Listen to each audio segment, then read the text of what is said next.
अगर आपने अभी तक हमारा चैनल सब्सक्राइब नहीं किया तो अभी सब्सक्राइब करें और बेल आइकॉन को क्लिक करके हमारी लेटेस्ट वीडियोस के बारे में अपडेट।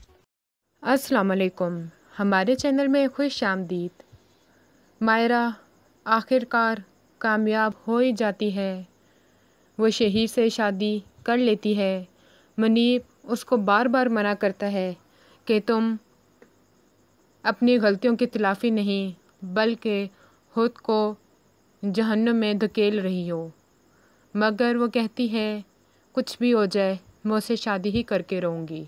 शहीर मुनीब को जलील करके घर से निकाल देता है। शादी के दूसरे दिन मुनीब खाना लेकर आता है तो शहीर मुनीब से कहता है तुम कितने घीट हो, मेरी इतनी बातें सुनने के बावजूद तुम दोबारा फिर से आ गए।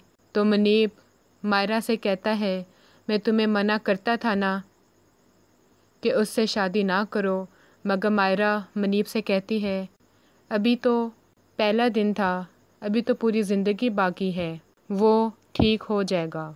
मायरा आहिस्ता आहिस्ता शहीर के करीब होने की कोशिश करती है, मगर शहीर उसकी शक्ल देखना तक गवारा नहीं करता। उससे कहता है कि मेरे साथ फ्री होने की ज़रूरत नहीं है और उसको धक्का दे देता है। शहीर की बहन नाइला भी मायरा पे जुल्म करना शुरू कर देती है। कहती है तुमने एक को धक्का नहीं दिया, तुमने उसके साथ काफ़ी ज़िंदगियों को धक्का दे दिया था।